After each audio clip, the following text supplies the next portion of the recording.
শুরু হয়েছে মুসলিম নিধন যজ্ঞ। মুসলিম বিদ্বেষীরা উঠে পড়ে লেগেছে। তাদের চিন্তা গোটা বিশ্বটাকে তারা মুসলিম শূন্য করে দিতে চায়। আমাদের ভাগ্য আকাশে যেন একটা কালো মেঘ উঠেছে।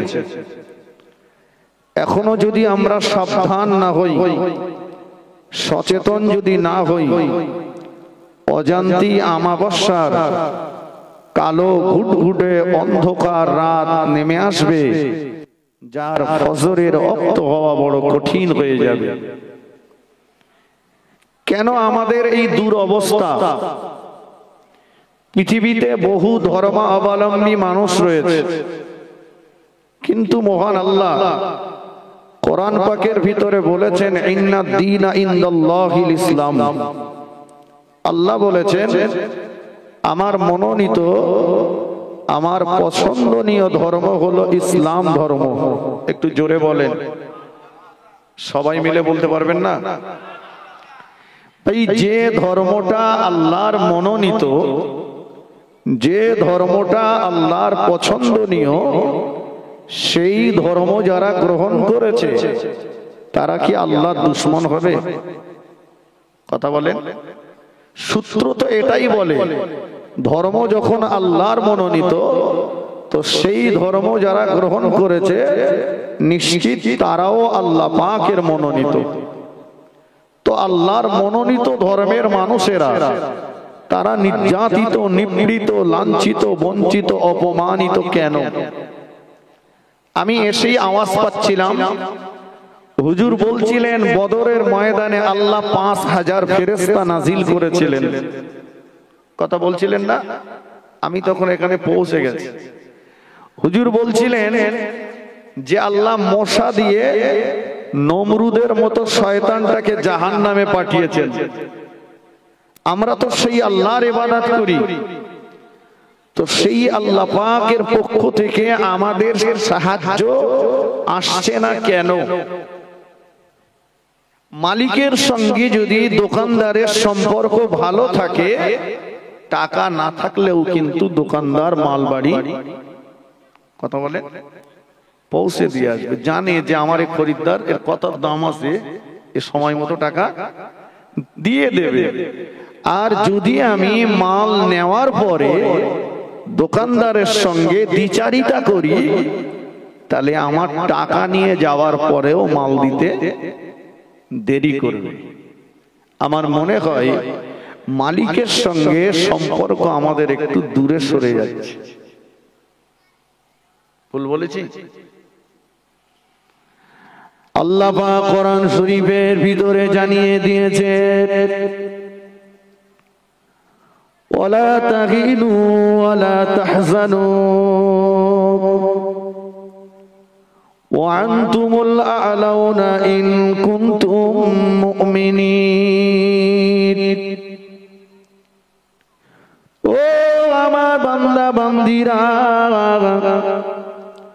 তোদের কোনো ভয় নাই, তোদের কোনো চিন্তা নাই, কারো ভয় তোদের করতে হবে না, চিন্তা তোদের করতে হবে না। শর্ত হলো বান্দা, তোরা তোদের নামটাকে মোমেনের তালিকায় লিখিয়ে দে। আল্লাহ পাক কোরআন পাকের অপর জায়গায় জানিয়েছেন ওয়াকানা হাক্কান আলাইনা নাসরুল মুমিনিন। মুমিনদের বিপদে মুসিবতে সাহায্য করা আমি আল্লাহ আমার দায়িত্ব। বলুন সুবহানাল্লাহ। একটু সবাই মিলে বলেন সুবহানাল্লাহ। ভয় নেই, চিন্তা নেই, মোমেনদের সাহায্যের দায়িত্ব আমার। এ কথাটা কি আমি জোনায়েত বলেছি? কথাটা কার? আল্লাহ। আল্লাহ কি মিথ্যা কথা বলেন? নাউজুবিল্লাহ। ওয়াদা খেলাফ করেন না। কোরআনের শুরুতেই আল্লাহ চ্যালেঞ্জ করে বলেছেন যালিকাল কিতাবু লা রাইবা ফীহ। পৃথিবীর কোন রাইটার কথা বলতে পারেনি কিন্তু মহান আল্লাহ বলেছেন কোরআনে ভুল থাকা তো দূরের কথা, বিন্দু মাত্র সন্দেহ নাই। জোরে বলেন। তাহলে এবারে তো ওই সূত্র ধরে বললে আমাকে এটাই বলতে হয়, মোমেনের তালিকা থেকে আমাদের নামটা দূরে সরে যাচ্ছে। কথা ঠিক কিনা বলেন? হিন্দুস্তানের জমিনে কলেমা ঝান্ডা যখন উত্তোলন করেছিলেন খাজা গরিবে নওয়াজ মুঈনুদ্দিন চিশতি আসমিরি রহমাতুল্লাহ আলাইহি, তখন হিন্দুস্তানের জমিনে মুসলমানের সংখ্যা কি এত বেশি ছিল?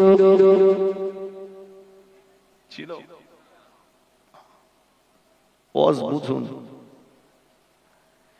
পৃথ্বীরাজ হাজারো চেষ্টা করলো খাজা গরিবে নওয়াজকে তাড়িয়ে দেওয়ার জন্য। যুগী জয়পাল শত শত জাদু করলো খাজা বাবার ক্ষতি করার জন্য, কিন্তু না, পৃথ্বীরাজের হাজারো চেষ্টা ব্যর্থ হয়ে গেল। যুগী জয়পালের জাদু ভান্ডার খালি হয়ে গেল, তাড়িয়ে দিতে পারেনি খাজা বাবাকে, বরঞ্চ খাজা বাবা নিজে হাতে করে ৯০ লক্ষ বেদিনকে মুসলমান করিয়েছিলেন। আর একটু জোরে বলুন সুবহানাল্লাহ।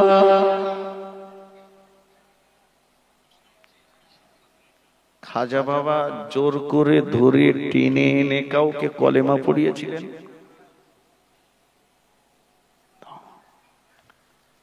যদিও এ জামানার একটা জারজ সন্তান, সে বলছে ইসলাম তলোয়ারের আঘাতে হযরত মুহাম্মদ সাল্লাল্লাহু আলাইহি লাঠির বিনিময়ে ইসলাম প্রচার করেছে। আমি তো মনে করি ও এ জামানার কুখ্যাত এক জারজ সন্তান, ওর জানা নেই হযরত মুহাম্মদ সাল্লাল্লাহু আলাইহি ওয়াসাল্লাম কখনোই কোন যুদ্ধেও রাসূল পাক সাল্লাল্লাহু আলাইহি ওয়াসাল্লাম আগে গেনি, ডিফেন্স করেছেন।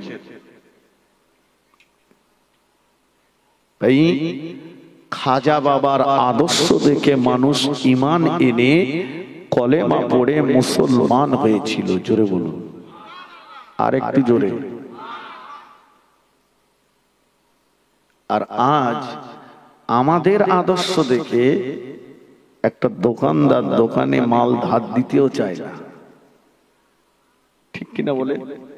যে আজকে যদি ধান নেয় কালকে দোকানের সামনে দেওয়ার যাবে না।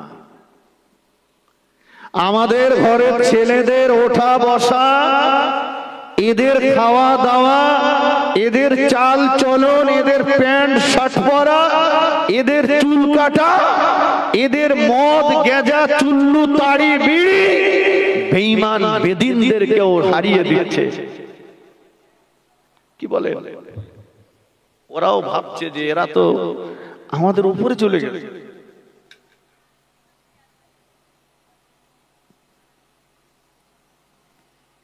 চলো, তাহলে আল্লাহ বলেছেন ভয় নেই, চিন্তা নেই। শর্ত হলো কি কি হতে হবে বাবা?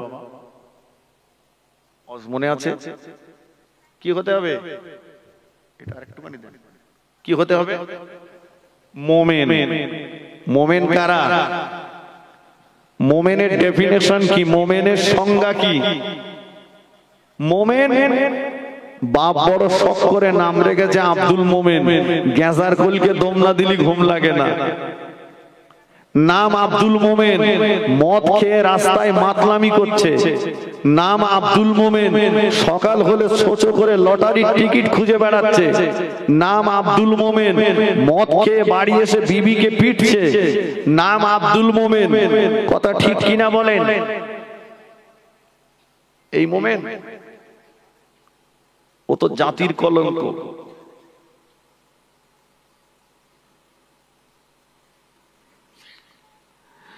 আল্লাহ নবী বললেন, লা ইউমিনু আহাদুকুম হাত্তা আকুনা হাব্বা ইলাইহি বিওয়ালিদিহি ওয়া ওয়ালাদিহি ওয়ান নাসি আজমাইন। আল্লাহ নবী বললেন, ও আমার সাহাবীরা, অতক্ষণ পর্যন্ত পূর্ণ মুমিন হতে পারবে না যতক্ষণ না পর্যন্ত তোমার পিতা মাতা, তোমার সন্তান সন্ততি, অন্যাস গোটা পৃথিবী সব মানুষের চাইতে আমি রাসূলুল্লাহ আমাকে বেশি মোহাব্বত না করতে পারবে, বেশি ভালোবাসতে না পারবে, ততক্ষণ তুমি পূর্ণ ঈমানদার হতে পারবে না। তিনটে কথা বলেছেন এই হাদিস পাকে। একটা, রাসূলুল্লাহ বলেছেন তোমার পিতা মাতা, দুই, সন্তান সন্ততি, তিন, অন্নাস গোটা পৃথিবীর সব মানুষের চাইতে আমাকে বেশি ভালোবাসতে হবে। কাকে? কথা বলেন, রাসূল পাক সাল্লাল্লাহু আলাইহি। আমরা যারা বসে আছি ভাই, সবচাইতে নবীকে বেশি ভালোবাসি তো? আমি জানি, চার হাত পা তুলে দে বলবো ভালোবাসি। বাসি মানে হ্যাঁ, চার হাত পা তুলে দিলাম ভালোবাসি। ভালোবাসা হয়ে গেল। সকালবেলা হাতে একটা 1000 দানা তসবিহ নিলাম, সকাল থেকে সন্ধ্যা পর্যন্ত বলছি নবীকে ভালোবাসি, নবীকে ভালোবাসি, নবীকে ভালোবাসি, নবীকে ভালোবাসি, নবীকে ভালোবাসি। তসবিহ দানাটা কয়েকবার ঘুরে গেল, ভালোবাসা হলো? আল্লাহ পাক কোরআন শরীফের ভিতরে জানিয়ে দিলেন, আতাকুমুর রাসূলু ফাখুজুহু ওয়া মা নাহাকুম আনহু ফান্তাহু। নবীকে ভালোবেসেছে তারা, নবীর করতে বলা কাজ করেছে যারা, নিষেধ করা কাজগুলো ছেড়েছে যারা। নবী যেটা করতে বলেছে সেটা করো, আর নবী যেটা করতে নিষেধ করেছে সেটা ছেড়ে দাও। যে মানুষটা নবী পাকের করতে বলা কাজগুলো করলো আর নিষেধ করা কাজগুলো ছেড়ে দিল, ওই মানুষটা নবী পাকের ভালোবাসার দাবিদার। চলো, আল্লাহ রাসূল বললেন, আল্লাহ আমাকে দুনিয়াতে পাঠিয়েছেন বুইস্তু লিকারিল মাদামিরি ওয়াল আসনাম। আল্লাহ আমাকে দুনিয়াতে পাঠিয়েছেন মূর্তি পূজা আর বাদ্যযন্ত্র ধ্বংস করার জন্য। এ দুটো আমরা কেউ করি? মূর্তি পূজা করি আমরা, বাদ্যযন্ত্র ব্যবহার করি, চলেন না। মুসলমানের বাড়ি আমি দেখিয়ে দিচ্ছি, আল্লাহ টাকা দিয়েছে তো খুব সুন্দর করে বাড়ি একটা তৈরি করেছে। পাঁচিলের গেটটার কাছে যেয়ে দেখুন, বিসমিল্লাহির রহমানির রহিম, এলাই ভরসা, মা বাপের দোয়া, খাজা বাবার দোয়া, 22 পীরের দোয়া। মানে গেটটার কাছে যে দেখলি মনে হবে এটা কোনো ফেরেশতার বাড়ি। কারোবার দরজায় লেখা রয়েছে কুকুর হইতে সাবধান। খোঁজ নিলে দেখা যাবে মা বাপের ভাত দেয় না, কুকুর পুষে খাওয়াচ্ছে। হুজুর আসেন আসেন, গেলাম, ঘরে যেয়ে দেখি দেওয়ালে স্বামী স্ত্রী ফটো তুলে টাঙিয়ে রেখেছে। আসে না নাই? আরে হ্যাঁ না বলেন না। চলুন ঘরের ভিতরে, হুজুর আসেন। গেলাম, ঘরের ভিতরে যেয়ে দেখি একটা নামি দামি কোম্পানির শোকেস। শোকেসটার দিকে চেয়ে দেখি যত ছাগল, কুকুর, ভেড়া, বাঁদর সব শোকেসের ভিতরে। শোকেস সাজিয়ে রেখেছে। যে শোকেসের 2 মাথা উঁচু, মাঝখানে একটা গ্যাপ, ওখানে ঘোমটা টোমটা দিয়ে একটা বৌমা বসিয়ে রেখেছে। ওরে যা ঘোমটা দিয়েছে, জীবনে বউটারে অত ঘোমটা দেয়নি। কি ভুল বলছি? যে খাটটাতে শয়ন করে ওই খাটটার দিকে তাকান, মাথার দিকে চেয়ে দেখুন দুটো ময়ূর পেখম ধরে দাঁড়িয়ে আছে। খাটের নকশাটা আছে না ভাই?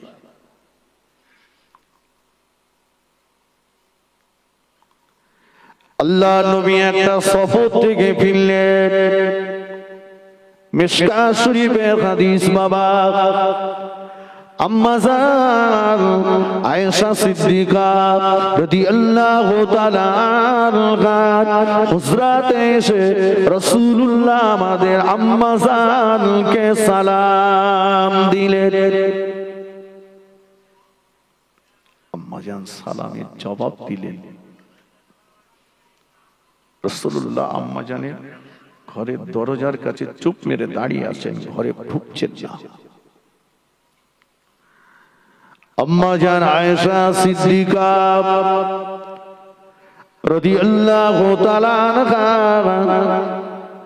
আমার নবীকে বললেন, ইয়া রাসূলুল্লাহ, ইয়া হাবিবাল্লাহ, হুজুর আপনি যখনই আসেন আমি আয়েশা দরজার কাছে এসে আমাকে সালাম দেন, সালামের জবাব দিই হুজুর আপনি আমার ঘরের ভিতরে প্রবেশ করেন। ওগো আল্লাহর নবী, আজকে আপনি সালাম দিয়েছেন, আমি সালামের জবাব দিলাম, হুজুর আপনি কেন দরজার পাশে দাঁড়িয়ে আছেন, ঘরের ভিতরে প্রবেশ করছেন না? আম্মা জানের কথা আল্লাহর নবী জবাব দিয়েছিলেন, ও আমার বিবি আয়েশা, তোমার ঘরের ভিতরে নরম একটা তোশক বিছানো আছে, ওই তোশকটা কোথা থেকে তুমি নিয়ে এসেছো? আম্মা জান বললেন, ইয়া রাসূলুল্লাহ, আমি আয়েশা আমার ঘরে ছেঁড়া চাটাইতে শুতে আপনার বড় কষ্ট হয়, আপনার নূরের বদনে ছেঁড়া চাটাইয়ের দাগ বসে যায়। ওগো আল্লাহর নবী, এজন্য আমি এই তোশকটা একজনকে দিয়ে মদিনার বাজার থেকে ক্রয় করিয়ে আনিয়েছি। রাসূলুল্লাহ বললেন, ও বিবি আয়েশা, এই তোশকটা যতক্ষণ তোমার ঘরে থাকবে আমি রাসূলুল্লাহ তোমার ঘরে প্রবেশ করব না।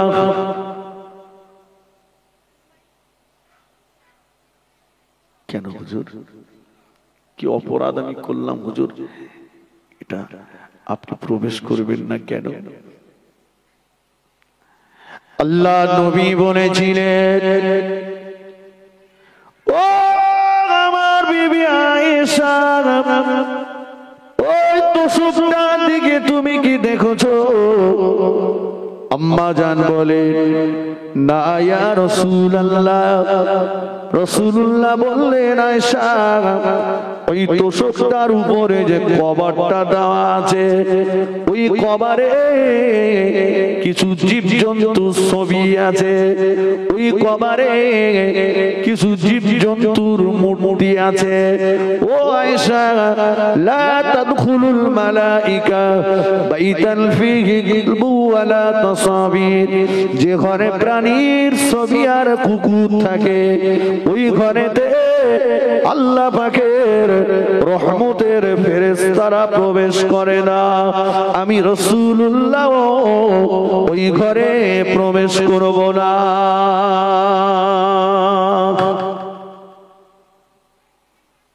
আমার কথা বোঝা যাচ্ছে? রাসূলুল্লাহ মা আয়েশার ঘরে ঢুকছেন না, এই বেড কভারে ছবি আছে। তাই আমরা যারা ঘরে স্বামী স্ত্রী ফটো তুলে টাঙিয়ে রেখেছি, বাচ্চা কাচ্চাদের নিয়ে ফটো তুলে শোকেজে রেখে দিয়েছি, আমাদের ঘরে সব রহমতের ফেরেশতা শুয়ে আছে এসে নাকি? হ্যাঁ,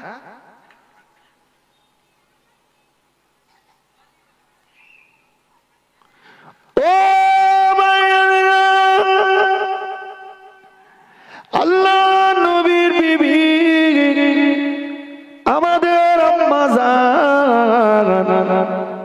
হযরতে মা মাইমুনা রাদিয়াল্লাহু তাআলা আনহা আম্মা জান মাইমুনা রাদিয়াল্লাহু তাআলা আনহার ঘরে আল্লাহর নবী রাত্রে বেলা অবস্থান করলেন।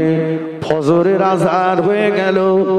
রাসূলুল্লাহ মদিনার মসজিদে নববী শরীফে ফজরের নামাজ পড়তে গেলেন। নামাজের পরে আল্লাহর নবী আবারও মা মাইমুনার বাড়িতে চলে আসলেন। রাসূলুল্লাহ মনটা মলিন করে আম্মা জান মাইমুনা রাদিয়াল্লাহু তাআলা আনহার ঘরেতে বসে আছেন। আম্মা জান বললেন, ইয়া রাসূলুল্লাহ, কোনদিন সকালবেলা তো আপনার মন এত খারাপ দেখিনি। হুজুর, আজকে ফজরের পরে আপনি এত মনটা খারাপ করে বসে আছেন কেন? রাসূলুল্লাহ জবাব দিয়েছিলেন, ও আমার বিবি মাইমুনা, আমি রাসূলুল্লাহ বড় চিন্তায় পড়ে আছি। কেন ইয়া রাসূলুল্লাহ? ও আমার বিবি মাইমুনা, গত রাত্রে বেলা আল্লাহ পাকের ফেরেশতা জিবরাইল আমিন আলাইহিস সালাম আমি রাসূলুল্লাহ আমার কাছে আসবে বলেছিল। আমি নবীর সঙ্গে জিবরাইল দেখা করবে বলেছিল। ও বিবি মাইমুনা, জিবরাইল কখনোই কথা দিয়ে কথার খেলাপ করে না, কিন্তু না, ফেরেশতা জিবরাইল আমিন আমি রাসূলুল্লাহর কাছে আসলো না। আমি নবী আমার সঙ্গে দেখা করলো না। চিন্তায় পড়ে গেলাম, কেন জিবরাইল আমিন আমার সঙ্গে দেখা করলো না? এই চিন্তায় আমি চিন্তিত। রাসূলুল্লাহ লক্ষ্য পড়ে গেল আম্মা জান মাইমুনা রাদিয়াল্লাহু তাআলা আনহার ঘরের দরজার কাছে একটা কুকুরের বাচ্চা শুয়ে আছে। আল্লাহ রাসূল নিজে হাতে যেয়ে ওই কুকুরের বাচ্চাটাকে তুলে দূরে সরিয়ে দিয়ে আসলেন। ওই জায়গাটায় পানি ছিটিয়ে দিলেন। আসরের পরেই ফেরেশতা জিবরাইল আমিন আলাইহিস সালাম আমার রাসূলুল্লাহর দরবারে হাজির হয়ে গেলেন। জোরে বলুন, আর একটু মন খুলে বলেন। রাসূলুল্লাহ জিজ্ঞাসা করলেন, ও আল্লাহ পাকের ফেরেশতা, ও আল্লাহ পাকের ফেরেশতা জিবরাইল আমিন আলাইহিস সালাম, গত রাতে বেলা আমার সঙ্গে কথা দেওয়ার পরেও কেন আপনি আমার কাছে আসলেন না? কেন আপনি আমার সঙ্গে দেখা করেন না? জিবরাইল আমিন আলাইহিস সালাম বলেছিল, ইয়া রাসূলুল্লাহ,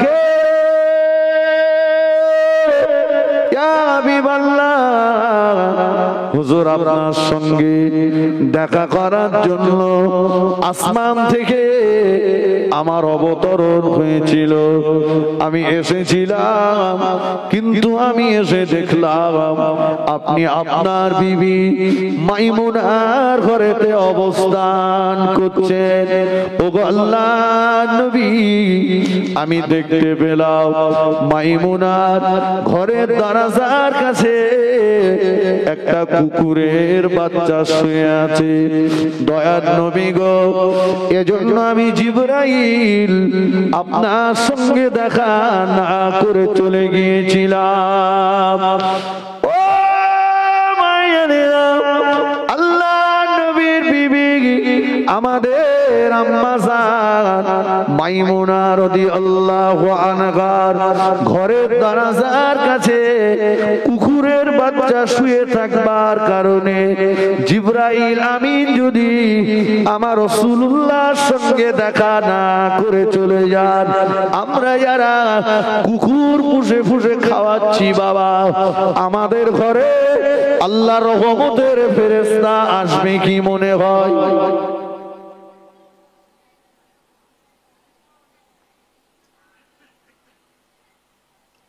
চলো আম্মা জান, আমি গল্প বলছি না, মিশকাত শরীফের হাদিস বলছি আপনাদের কাছে। আম্মা জান আয়েশা সিদ্দিকা রাদিয়াল্লাহু আনহার কাছে মদিনার একটা মহিলা এসেছেন। আমার মায়েরা একটু কান খুলে শুনবেন। আম্মা জান আয়েশা সিদ্দিকা রাদিয়াল্লাহু আনহা হাদিসের হাফেজা ছিলেন। মহিলা সাহাবীদের ভিতরে সবচেয়ে বেশি হাদিস বর্ণনা করেছেন মা আয়েশা সিদ্দিকা রাদিয়াল্লাহু আনহা। জোরে বলুন সুবহানাল্লাহ। মা আয়েশার কাছে মদিনার একটা মহিলা এসেছেন। ওই মহিলাটার সঙ্গে দুটো বাচ্চা আছে, একটা বাচ্চা আছে। তো আম্মা জান আয়েশা সিদ্দিকা বললেন, ও মদিনার রমণী, তোমার ওই বাচ্চাটাকে সঙ্গে নিয়ে যেন আমার ঘরে এসো না। মদিনার রমণীটা বললেন, আম্মা জান, আমার এই বাচ্চাটা কি এমন অন্যায় করলো, কি অপরাধ করলো, এই ছোট্ট বাচ্চাটা আপনার ঘরে নিয়ে যাব না? আম্মা জান আয়েশা সিদ্দিকা রাদিয়াল্লাহু তাআলা আনহা বলেছিলেন, ও মদিনার রমণী, তোমার ওই বাচ্চাটার পায়ে একটা বাজনা বাঁধা আছে, নুপুর বলুন আর ঘুমুর বলুন, যেটা পায়ে দিয়ে হাঁটলে পরে ঝমঝম ঝমঝম করে বাজনা বাজে। ও মদিনার রমণী, আল্লাহর নবী বলেন,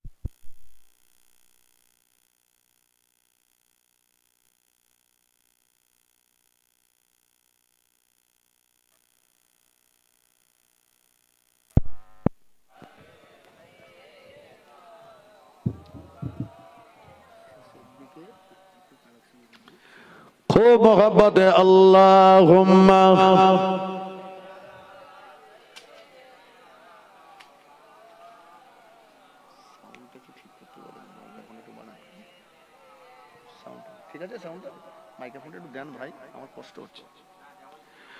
नबीर रोजा शरीफ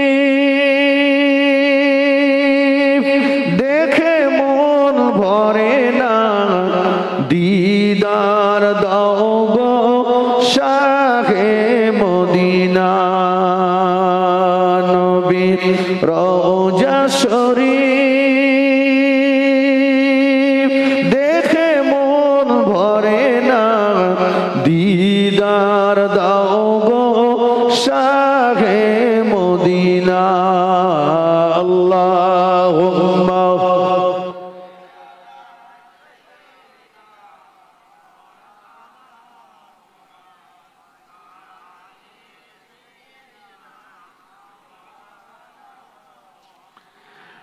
আরশের মেহমান করেছেন আল্লাহ, কত শান কত মান মোর কামলিওয়ালা।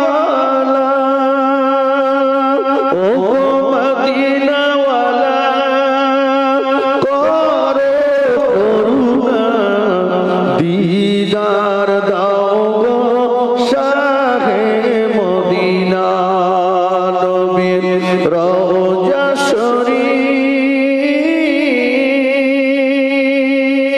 দেখে মন ভরে না, দিদার দাও গো শাহে মদিনা। আল্লাহুম্মা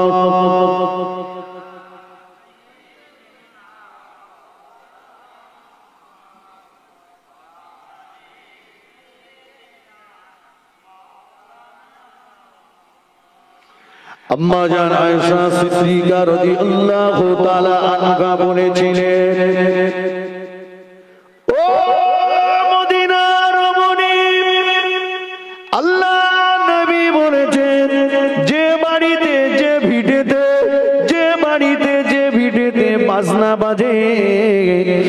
বাড়িতে ওই ভিটেতে আল্লাহ পাকের রহমতের ফেরেশতারা প্রবেশ করে না।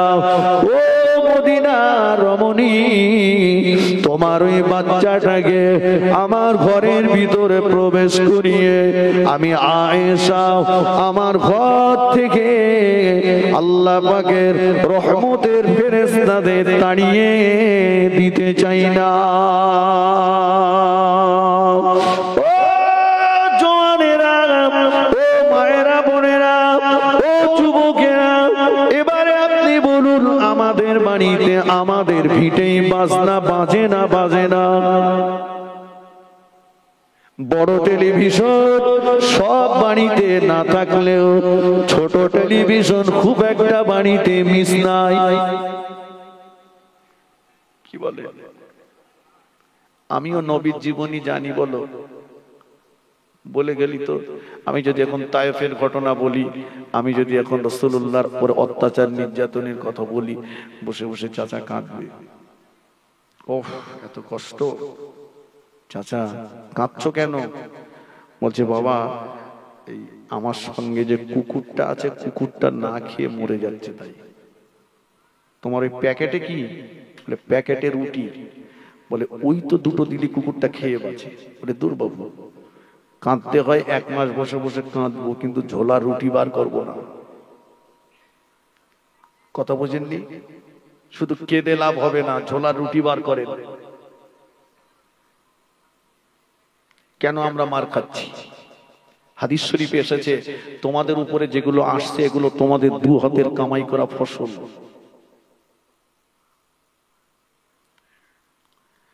ও মায়েরা, আরেকটা হাদিস আমি আপনাদেরকে শুনিয়ে দিই। আল্লাহ নবী বলেছেন ইয়ামসাকু আফওয়ামুন খুরুবাল কিয়ামাতি কিরাদাতাও ওয়া খানাজিরা।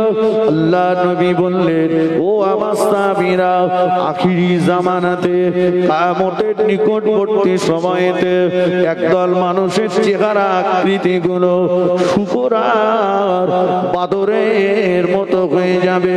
হয় তাদের কবরে দেওয়ার সময় হবে, অন্যথায় কবর থেকে তোলার সময় তাদের চেহারা আকৃতিগুলো শুকর আর বাদরের মতো হয়ে যাবে। আমার দোষ না, আমি শুধু আরবিটার বাংলা ব্যাখ্যা করছি। আমার উপর রাগ করে কোনো লাভ হবে না, খুব বেশি হলে আমার দাওয়াত করতে হবে না। সাহাবীরা বললেন, ইয়া রাসূলুল্লাহ, যাদের চেহারা শুকর আর বাদরের মতো হবে, ওরা কি আল্লাহকে আল্লাহ বলে মেনে নেবে না?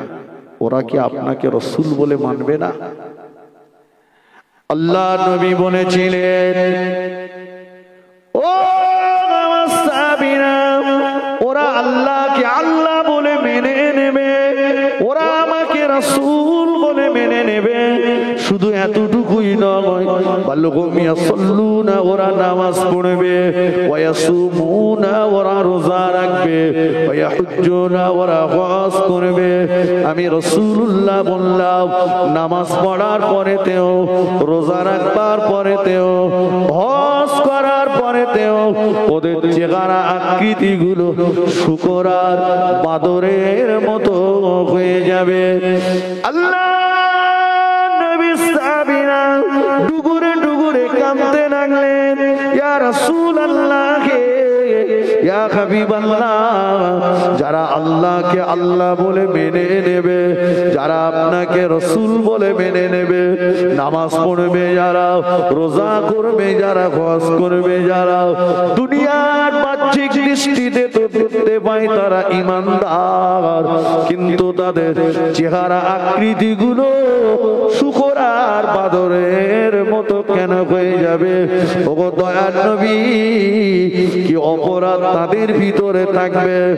আল্লাহ নবী বলেছিলেন, ও আমার সাহাবীরা, 3টি অপরাধ তাদের ভিতরে থাকবে।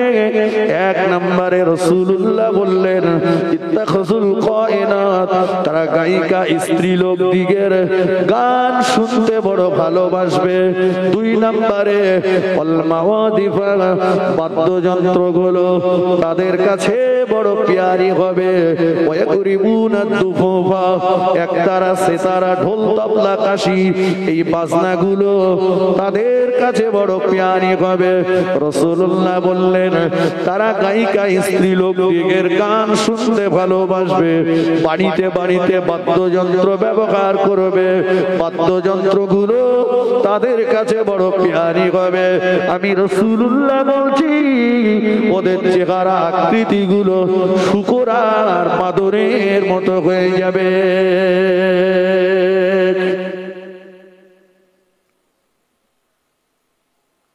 এদিকে ফাংশন হয়, ড্যান্স হাঙ্গামা, লোক এরকম থাকে না বেশি ভাই? কথা বলছেন না কেন? আমাদের এ পার্টি সেখানে যায়, কথা বলে না জি। ওখানে বসার জায়গা লাগে না, 5 তলায় জুতো দিয়ে বসে যাবে, উপরে ছাউনি নেই, কুয়াশা পড়ছে তবুও নড়ে না। কথা ঠিক কিনা বলে? আর এখানে আসলেই ব্যস্ততা, এখানে ব্যস্ততা, মসজিদে ব্যস্ততা।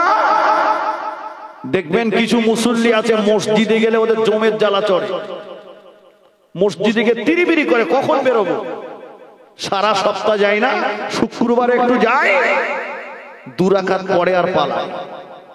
ইমাম সাহেব যখন খুতবা দিচ্ছে তখন যাচ্ছে, আর খুতবা মানে 2 রাকাত শেষ, ছেঁড়া মাল নিয়ে এসেছিল, নতুন মাল নিয়ে হাওয়া।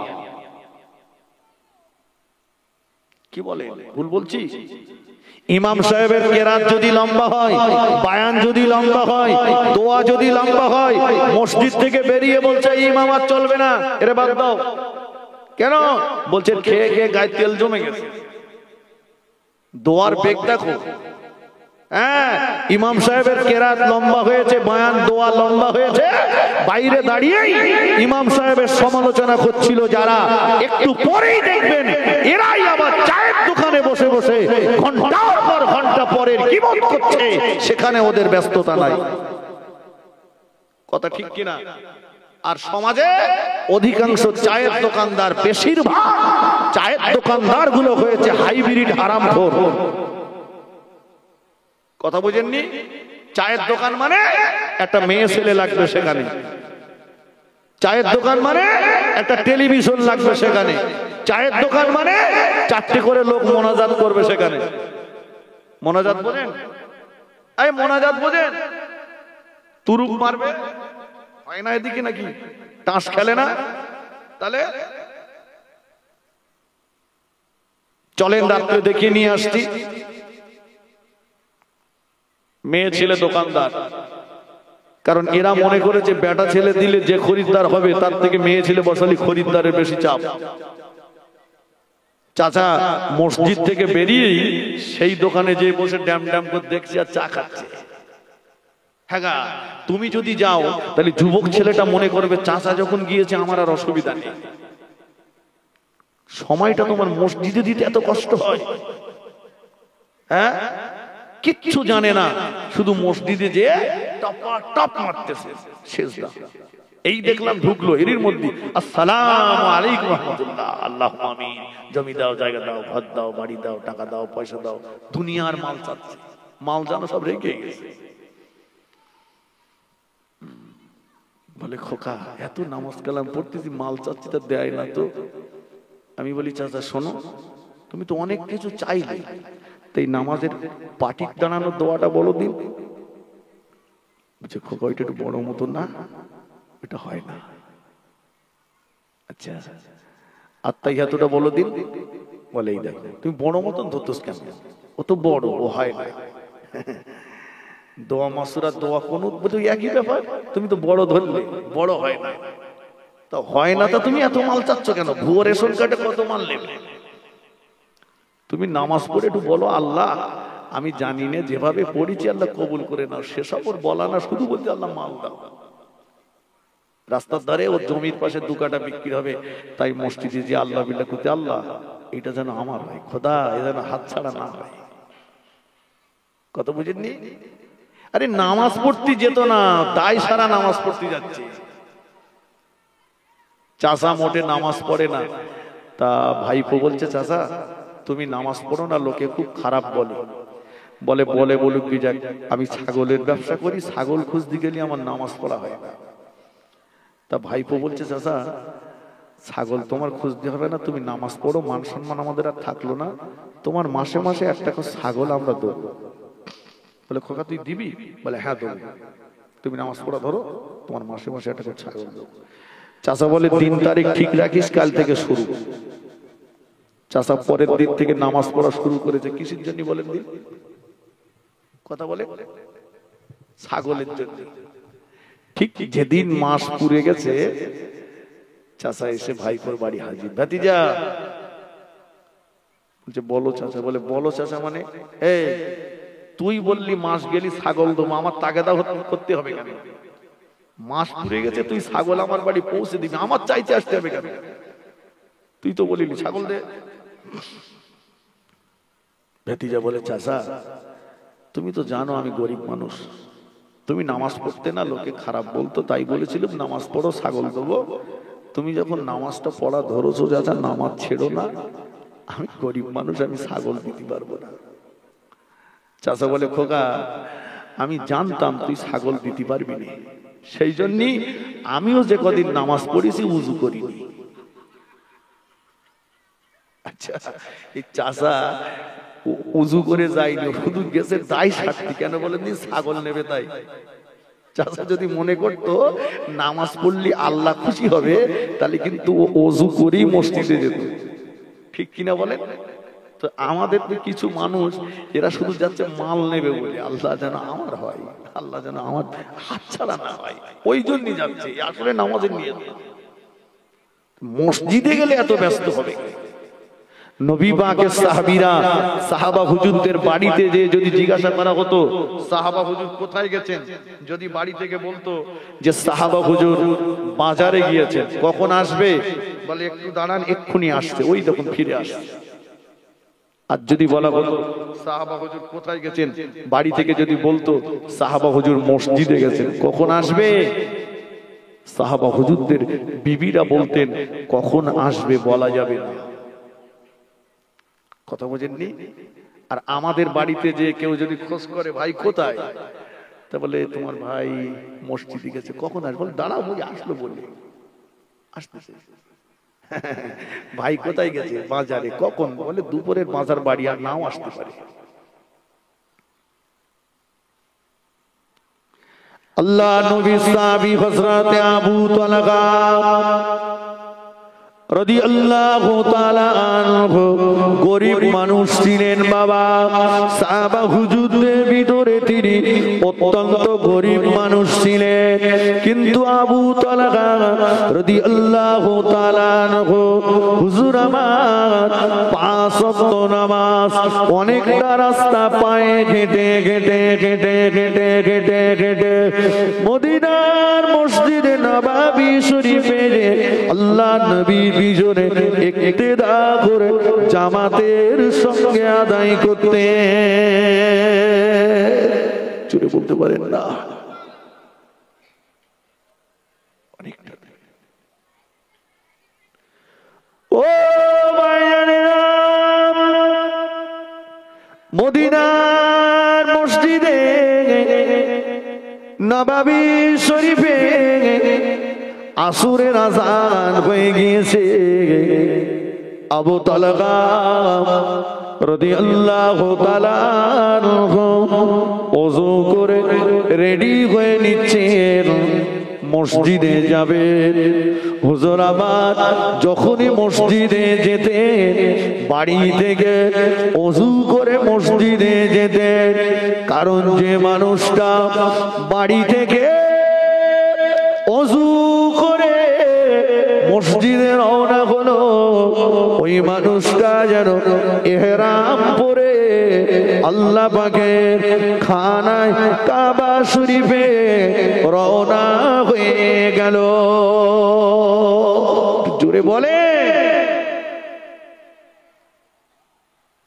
যে মানুষটা ওযু করে মসজিদে গেল, সে যেন ইহরাম পরে কাবায় গেল। আর একবার জোরে বলেন। আমাদের দেখবেন 3:30টায় আসরের আজান, 15 মিনিট পরে কি 20 মিনিট পরে জামাত হবে। চাচা বলে এখনো একটা বিড়ি খাওয়া যাবে না। বাড়ির থেকে বিড়ি ধরিয়ে টানতে টানতে মসজিদ দিকে যাচ্ছে।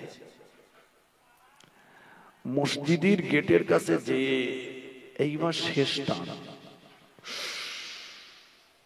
মানে একে টানে সুতোর গোড়া পর্যন্ত পৌঁছে দিয়েছে। দে বিড়িটা ফেলে দে, মসজিদের ওযুখানায় যে ফক ফক করে গালে পানি দিয়ে উজু করে ওদিক কাতার দাঁড়িয়ে গেছে, নামাজ শুরু। আল্লাহু আকবার।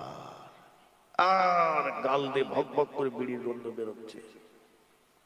পাশের মুসল্লি বলতে, খোদা কার পাশে দাঁড়িয়েছে আজকে, এই নামাজ ত্যাগতে তো শেষ পর্যন্ত। ফেরেশতা বলতেছে, আল্লাহ এ যা গন্ধ নেকি নেওয়া যাবে না। ভুল বলছি আমি? এই কথা বলেন না কেন? বিড়ি পকেটে করে মসজিদে যাচ্ছে।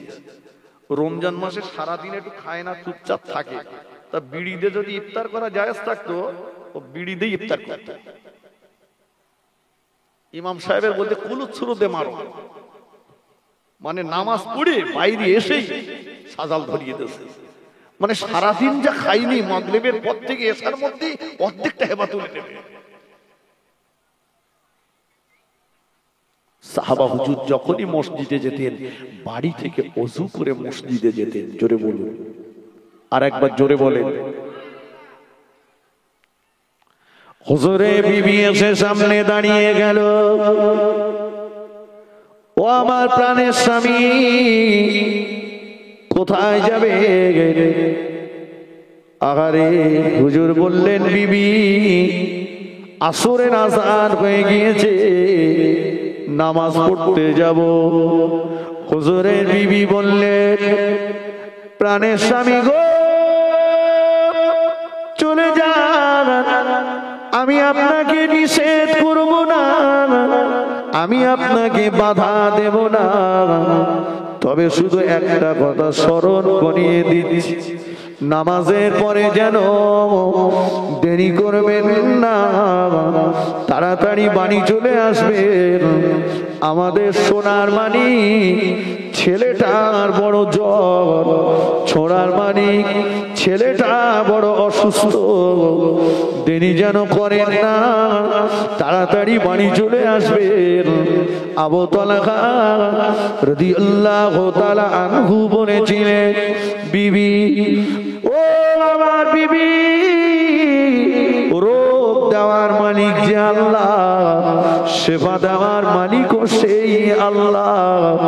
আমি আমার আল্লাহ পাককে খুশি করতে যাচ্ছি, তুমি আমার সোনার মানিকের দিকে লক্ষ্য রেখো। আরেকটু জোরে বলুন সুবহানাল্লাহ।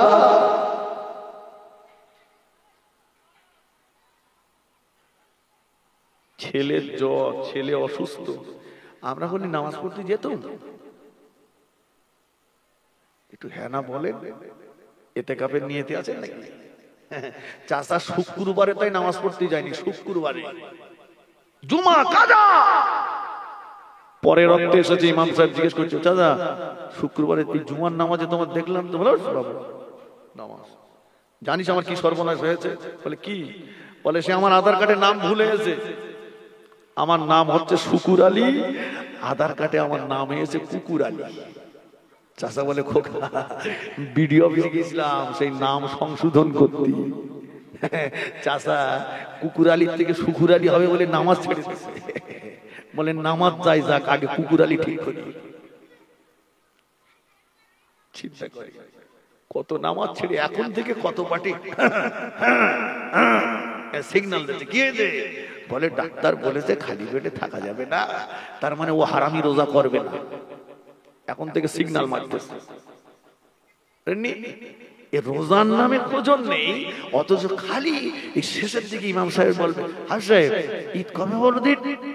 ঈদ কবে হবে? ওই ঈদ কবে হবে? হ্যাঁ, ঈদের দিন সকালবেলা একদম একটা সাবান অর্ধেকটা গায়ে মেঘে ফেলে দেবে, নতুন জামা কাপড় পরে আতর টাতর মেঘে একদম সামনের কাতারে গিয়ে দাঁড়িয়ে আছে। আমি সাহেব একটু দোয়া করে দিও। এই তুই সামনের কাতারে যে দাঁড়ালি, ঈদের নামাজ পড়া ওয়াজিব, আর এই ফজরের 2 রাকাত পড়া ফরজ, তুই ফজরের নামাজ পড়েছিস? বলে না। তাহলে তুই মারে ভাত দিসনি, খালার ধরে টানাটানি করছিস কেন? এই এতটা সাবান মাখলেন, সরে আয়, জামা খোল, খোল জামা। জামা খুলেছে, হাত দুটো উঁচু কর। হাত দুটো উঁচু করে দেখেন ওর বগলটা আফ্রিকার জঙ্গল। কথা বুঝেননি? বগল আফ্রিকার জঙ্গল, ওখানে বাঘ ছেড়ে দিলে বাঘ চলে বেড়াবে। যেটা পরিষ্কার করার দরকার সেটা করিনি, ও একটা রাম ছাগল ষাট মেরেছে। চতুর্দিকে সব ছেটে ছুটে, মাঝখানে কেটে ভেড়ার চুল দেখে 800-900 টাকাতে চুল কেটে টুপি মাথায় দিয়ে দিন নামাজ পড়তে গেছে। সত্য না মিথ্যা বলে? লজ্জা। আল্লাহ নবী সাহাবী আবু তালহা রাদিয়াল্লাহু তাআলা আনহু মদিনার মসজিদে নববী শরীফে চলে গেলেন। আল্লাহ নবীর পিছনে ইক্তেদা করে আসরের নামাজ পড়লেন। আসরের নামাজের পরে হুজুর আমার বাড়ির কথা ভুলে গেলে, বাচ্চার কথা ভুলে গেলে, বিবির কথা ভুলে গেলে, হুজুর আমার তাসবিতে মশগুল হয়ে গেলে, বাড়ির কথা মনে নাই, বাচ্চার কথা মনে নাই, বিবির কথা মনে নাই। দেখতে দেখতে মদিনার মসজিদে নববীর মুয়াজ্জিন বেলাল রাদিয়াল্লাহু তাআলা আনহু মাগরিবের আযান দিয়ে দিয়েছেন। আবু তালহা রাদিয়াল্লাহু তাআলা আনহু আল্লাহর নবীর পিছনে ইক্তেদা করে মাগরিবের নামাজ আদায় করলেন। মাগরিবের নামাজের পরে হুজুর আমার আওয়াবিনের নামাজ পড়লেন। আওয়াবিনের নামাজের পরে হুজুর আমার কোরআন শরীফ তেলাওয়াতে মশগুল হয়ে গেলেন। বাড়ির কথা মনে নাই, বাচ্চার কথা মনে নাই। দেখতে দেখতে মদিনার মসজিদে নববী শরীফের মুয়াজ্জিন বেলাল রাদিয়াল্লাহু তাআলা আনহু ইশার আযান দিয়ে দিয়েছে। আবু তালহা রাদিয়াল্লাহু তাআলা আনহু আল্লাহর নবীর পিছনে ইক্তেদা করে ইশার নামাজ আদায় করলেন। ইশার নামাজের পরে হুজুর আমার বাড়ির দিকে রওনা হয়ে গেলেন। বলুন সুবহানাল্লাহ, আরেকটু জোরে বলুন সুবহানাল্লাহ। গিয়েছিলেন কখন? গিয়েছিলেন কখন? আসরে। আর ফিরছেন এশার পরে। যাওয়ার সময় বিবি কি বলেছিল শুনছেন না নাকি? রাগ হচ্ছে আমার উপর? যাওয়ার সময় বিবি কি বলেছিল? ছেলের জ্বর, তাড়াতাড়ি বাড়ি এসো। আচ্ছা, আমাদের ছেলের জ্বরটার হওয়ার দরকার নেই, এমনি যদি আসরে যে এসাই ফেরে বাড়ি আসলে শান্তি বজায় থাকবে। হ্যাঁ,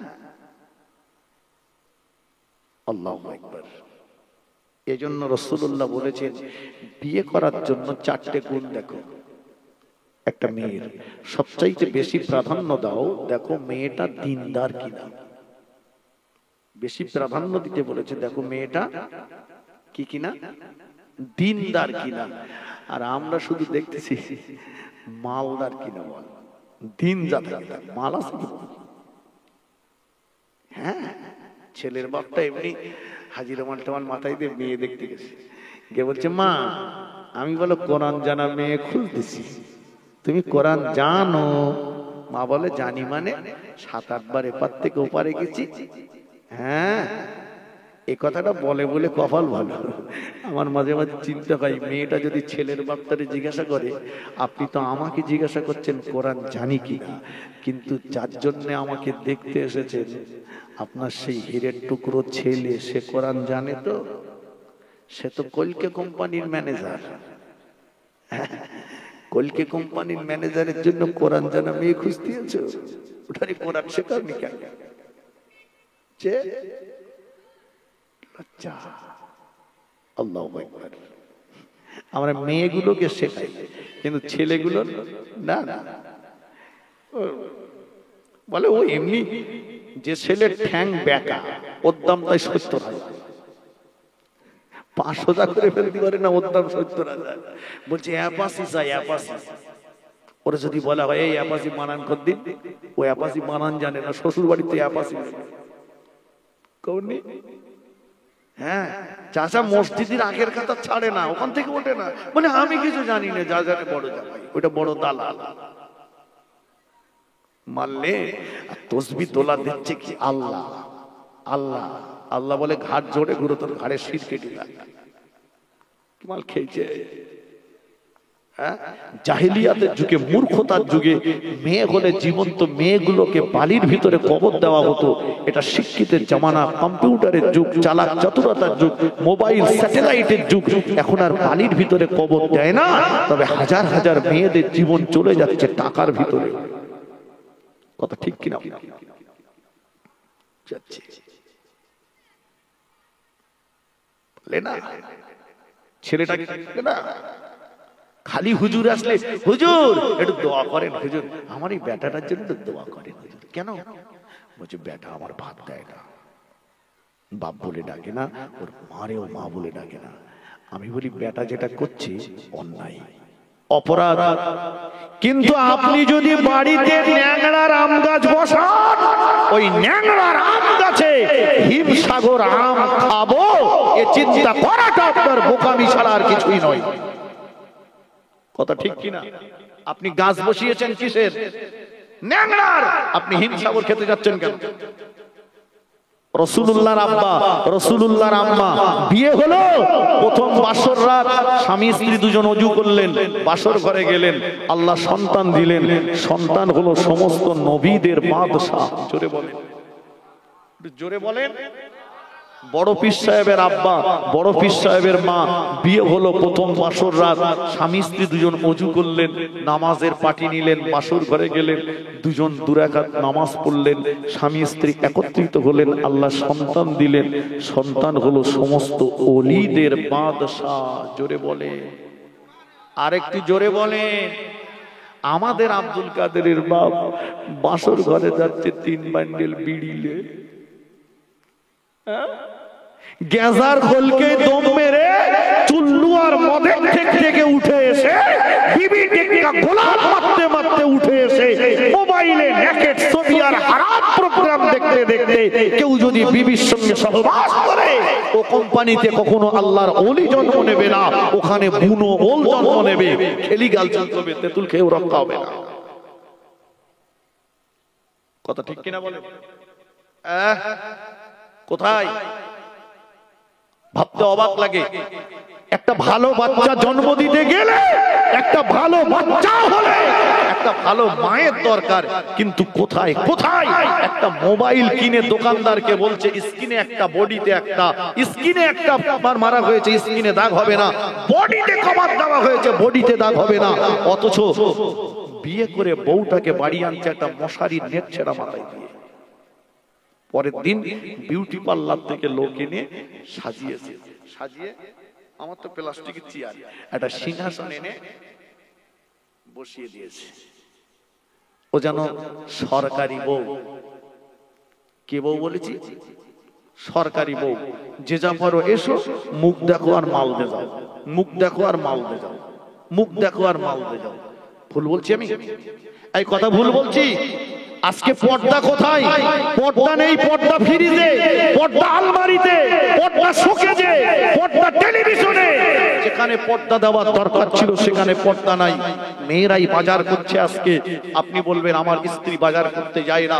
আমি বলছি আপনার গ্রামে ফেরিওয়ালা, মাছওয়ালা, গোস্তওয়ালা, সবজিওয়ালা এরা কি আসে না? আসে না?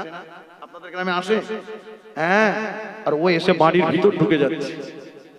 আর আমাদের কোচির মা সবজিওয়ালার পাশে, মাছওয়ালার পাশে যে এমন করে দাঁড়িয়েছে, দেখলি মনে হবে যেন সবজিওয়ালা ওর আগেকার স্বামী। এ স্বামী পরে হয়েছে। ভুল বলছি আমি? আমার কথা বাস্তবের সঙ্গে মিলিয়ে নেবেন। স্বামীরও খুব আনন্দ, বলছে চলে এই ছোট্ট চল। বলে কোথায়? বলে দীঘায় চল, 7-8 দিন বেরিয়ে আসি। কেন? বলে আমার সংসারের চিন্তা নেই, তোর ভাবির সঙ্গে ওই সবজিওয়ালা, মাছওয়ালা, গোস্তওয়ালা ওদের এত খাতি ঝুড়ির মাল সব বাকি জানি সব খাওয়ার টেনশন আমার আর নেই। কদিন পরে চায়ের দোকানে বসে আছে, মন মতি খুব খারাপ। কিরে সেদিন বললি বেড়াতে যাবো, আজকে মন মরা করে বসে রয়েছিস। বলে যা যা যা, মাথা খারাপ, ঝাড়। বলে কি হয়েছে বল না। বলে আর বলিস নে, সবজিওয়ালা তোর ভাবির লেপেল গেছে। তো কপাল খুলে গেছে। সেদিন ঝড়ির মাল সব দিয়ে যাচ্ছিল, ঝড়ি শুধু সব আউট। ঠিক বলছি তো নাকি? এই মুরব্বী বাপেরা, আগেকার দিনে ক্ষমতা ছিল না একটা পুরুষ মানুষের বাড়ির ভিতর ঢোকা, আর এখন সব এদের বলছে তো বুদ্ধি নাই, বুদ্ধি নেই। তাহলে আপনি গাছ বসিয়েছেন ন্যাংরার, আর আম খাবেন হিমসাগর, এটা তো ভাবা যায় না। জি, আপনার ওটা চিন্তা করার দরকার ছিল। চলো, যেটা বলছিলাম, আবু তালহা রাদিয়াল্লাহু আনহু ইশার নামাজ পড়ে বাড়িতে এসেছেন, সালাম দিলেন দরজায়, আসসালামু আলাইকুম ইয়া আহলাল বাইত। ঘরের ভিতর থেকে সালামের জবাব এসে গেল। ওনার বিবি দরজাখানা খুলে দিলেন। জোরে বলুন, একটু মন খুলে বলেন। হুজুরে বিবি সাহেবা রাতের খাবার রেডি করে নিয়ে বসে আছেন। প্রাণের স্বামী গো, চলে আসুন, নিজে হাতে করে রাতের খানাটা আপনাকে খাইয়ে দেব। আবু তালহা রাদিয়াল্লাহু তাআলা আনহু বললেন, বিবি গো, ও আমার বিবি, খানা আমি পরে খাবো, আগে তুমি আমায় বলো না সোনার মানিক আমার কেমন আছে। ও আমার বিবি, আমি যখন আসরের নামাজ পড়তে যাচ্ছিলাম, তুমি আমাকে বলেছিলে সোনার মানিকের মনোযোগ, সোনার মানিক আমার অসুস্থ। ও বিবি, নামাজে এতটাই ডুবে গিয়েছিলাম, নামাজে যে আল্লাহ আল্লাহ নবীর প্রেমে এতটাই ডুবে গিয়েছিলাম, ও বিবি, তোমার কথা আমার মনে ছিল না, বাড়ির কথা আমার মনে ছিল না, বাচ্চার কথা আমার মনে ছিল না। আল্লাহ আল্লাহ নবীর প্রেমে দিওয়ানা হয়ে গিয়েছিলাম, মশগুল হয়ে গিয়েছিলাম। বিবি, এখন আমায় বলো না সোনার মানিক কেমন আছে। হুজুরে বিবি বললেন, প্রাণের স্বামী গো, সোনার মানিক আল্লাহর হেফাজতে আছে। আরেকটু জোরে বলেন সুবহানাল্লাহ। ও প্রাণের স্বামী খেলেন, নিজে হাতে করে স্বামীকে রাতের খানাটা খাইয়ে দিলেন।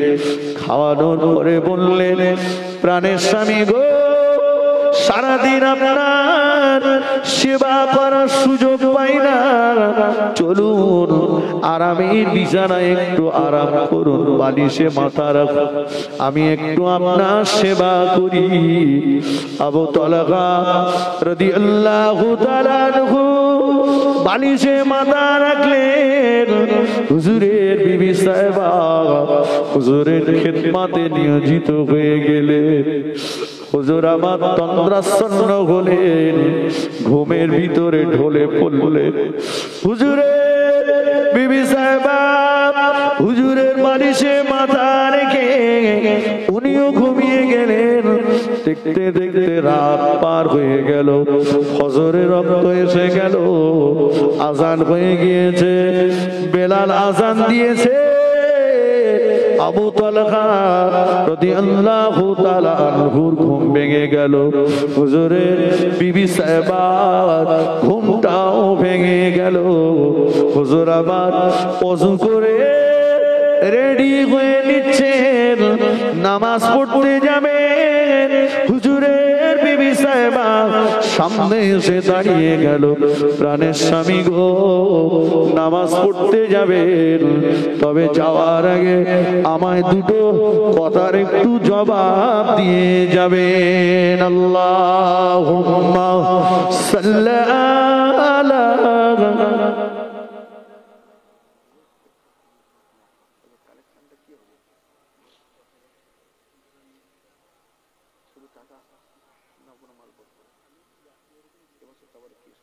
দরুদ শরীফ পড়েন। আল্লাহ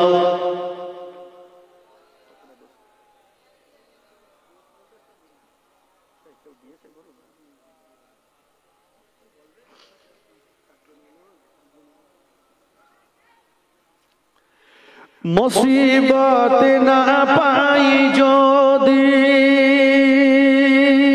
মুসিবত না পাই যদি,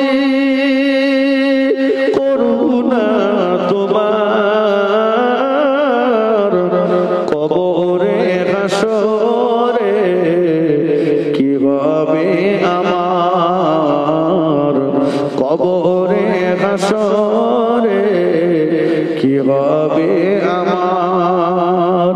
মুসিবত না পাই যদি, মুসিবত না পাই যদি, করুণা তোমার কবরে হাসরে কি হবে আমার। আল্লাহুম্মা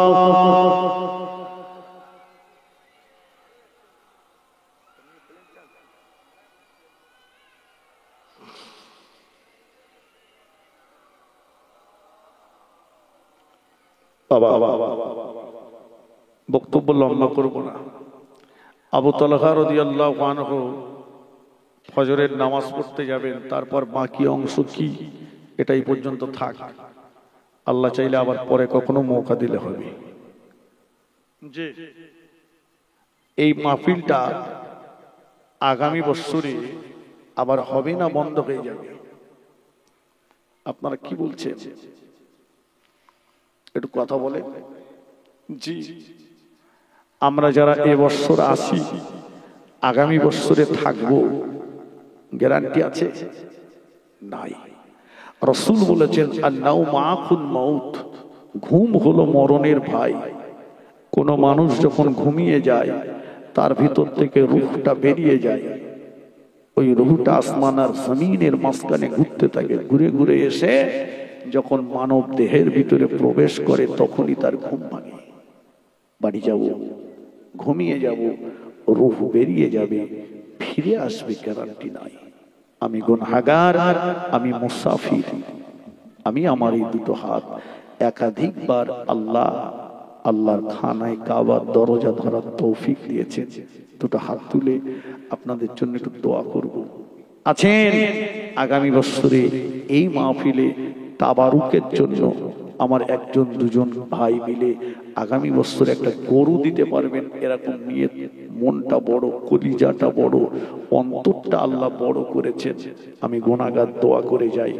আমার একটা এতিমখানা মাদ্রাসা আছে, 200 মতো এতিম বাপ মা হারা বাচ্চা আছে, বাপ আছে তো মা নেই, মা আছে তো বাপ নেই।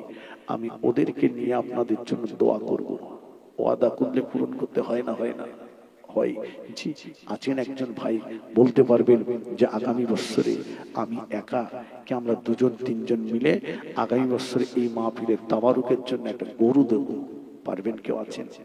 কত পয়সা কত দিকে চলে যায়, 1 বছর বেঁচে থাকবো, গ্যারান্টি নাই। আল্লাহ যেন এ দানের ওসিলায় আল্লাহ আপনার হায়াতে বরকত দেন। আমি দোয়া করি আপনি যেন নিজে হাতে আগামী বছরে দানটা করতে পারেন। একজন বলতে পারবেন, হাত তুলতে পারবেন যে আগামী বছরে একটা গরু আমি একাই দেবো? কে আমরা দুজন মিলে দেবো? আছেন? একটু বলতে পারবেন? কোন সোনার ভাই আছেন? অন্তরটা বড়, মনটা বড়, দান করার জন্য অর্থ লাগে না, মন লাগে। দেওয়ার মালিক তো আল্লাহ, আল্লাহই জুগিয়ে দেবেন, আল্লাহই জুগিয়ে দেবেন। আপনি আল্লাহর উপরে ভরসা করে নিয়ত করুন, একটা বছর সময় পাবেন। কোন ভাই আছেন একা একটা গরু দিতে পারবেন? আছেন? আছেন? এরকম অন্তরটা আল্লাহ বড় করেছেন, আমি একটু তার জন্য হাত তুলে দোয়া করে যাই। আছেন একটা ভাই? পারবেন? কোন সোনার মানিক আছেন? আব্বা নাই, মা নাই, দাদু নাই, দাদিমা নাই, নানা নাই, নানি নাই, তাদের রূহের মাগফিরাতের জন্য কোন সোনার মানিক নাই এই মাহফিলে? আগামী বছরে একটা গরু দেবেন, এরকম মনটা, দিলটা, অন্তরটা বড় একটা ভাই হবে না? একটু হাত তোলেন না। পারবেন না? একজন কি দুজন মিলে একটু বলতে পারবেন? আগামী বছরে একটা গরু দিতে পারবেন? কোন সোনার মানিক আছে? হাতটা তোলেন। দেন, আল্লাহর রাস্তায় দেন, আল্লাহর রাস্তায় দেন। আমি গুনাহগার দোয়া করছি, আল্লাহ জুটিয়ে দেবেন, আল্লাহ দিয়ে দেবেন। গরু দেবেন একটা ভাই। আসেন, কোন সোনার মানিক আছে? হাতটা তোলেন। দেন আল্লাহর রাস্তায়, আল্লাহর রাস্তায় দেন। রাসূলুল্লাহ বলেছেন মুসাফিরের দোয়া আল্লাহ কবুল করেন। আমি মুসাফির, আমি আপনার জন্য হাত তুলে একটু দোয়া করে যাই।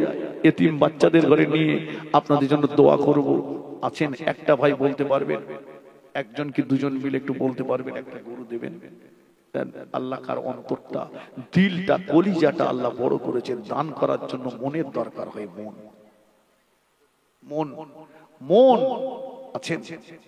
একটা গরু দিতে পারবেন না? একা দিতে পারবেন না? একজন হবে না? পারবেন না একজন? একজন কি দুজন মিলে, একজন কি দুজন মিলে একটা গরু দেবেন? যে হবে? পারবেন? একটা গরুর দাম কত হতে পারে? 20,000 টাকা। এবারে গরু কে দিয়েছে? একা দিয়েছে কেউ? হ্যাঁ, জি। আচ্ছা, একটা গরু 20,000 টাকা ধরুন। তাই গরু কেনার জন্য একটা ভাই বলেন তো যে আমি 5,000 টাকা দেবো। একজন হাত তোলেন যে গরু কেনার জন্য 5,000। একটা ভাই 5,000 টাকা গরু কেনার জন্য দেবেন? কে আছেন বলেন? 5,000 টাকা গরু কেনার জন্য আল্লাহর রাস্তায় বলেন। 5,000 টাকা কে দেবেন? 4টে ভাইয়ের কাছ থেকে দেবো।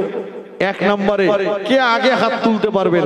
আল্লাহর রাস্তায় কে আগে আছেন বলেন? আল্লাহর ওলির রুহানি দোয়া আপনার নসিবে আল্লাহ কবুল করুন। কে আছেন বলেন? 5,000 টাকা, এক বছর সময়। একজন পারবেন? 5,000 টাকা গরু কেনার জন্য 5,000। কোন ভাই আছেন? আছেন? একজন হাতটা তোলেন আল্লাহর উপরে ভরসা করে। আমি গুনাহগার বলে যাচ্ছি, আল্লাহ দেবে না, আল্লাহ আপনাকে দিয়ে দেবেন। একজন ভাই বলে মাশাআল্লাহ। মন্টু খান, জি, আমার এই ভাইয়ের আব্বা যান, এই যে আমার ভাইয়ের আব্বা যান, উনি দেবেন 5,000 টাকা।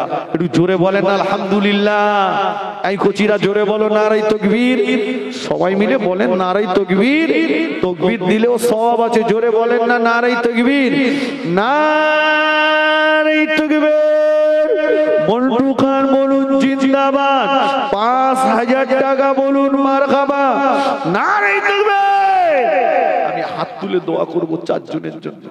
2 নম্বরে একজন 5,000 টাকা বলেন।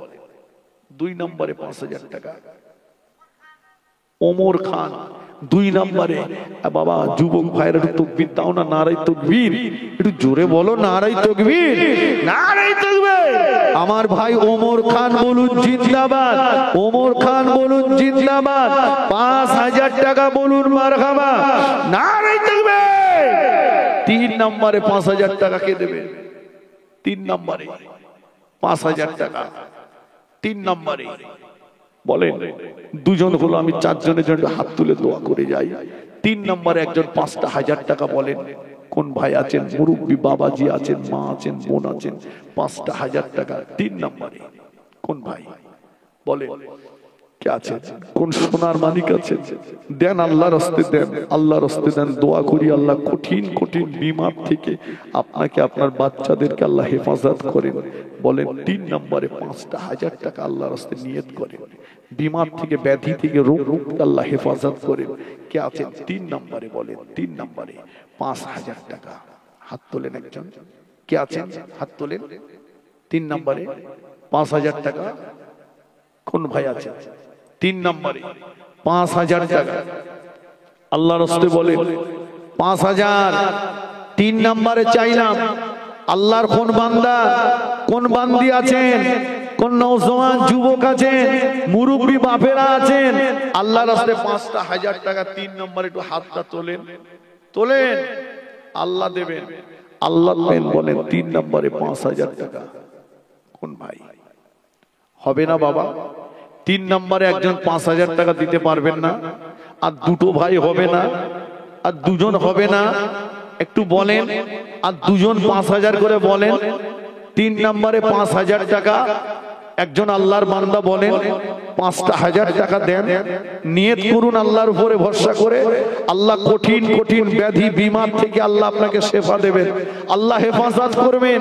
আমি গুনাহগার, আমি মুসাফির বলে যাচ্ছি। বলেন 3 নম্বরে 5,000 টাকা একজন নিয়ত করে, নিয়ত করেন আল্লাহর উপরে ভরসা করে, নিয়ত করেন 3 নম্বরে 5,000। বলেন 3 নম্বরে, 3 নম্বরে একজন 5,000 টাকা নিয়ত করেন। নাই, আল্লাহর কোনো বান্দা, কোনো বান্দি নেই 3 নম্বরে 5,000 টাকা দিতে পারবেন না?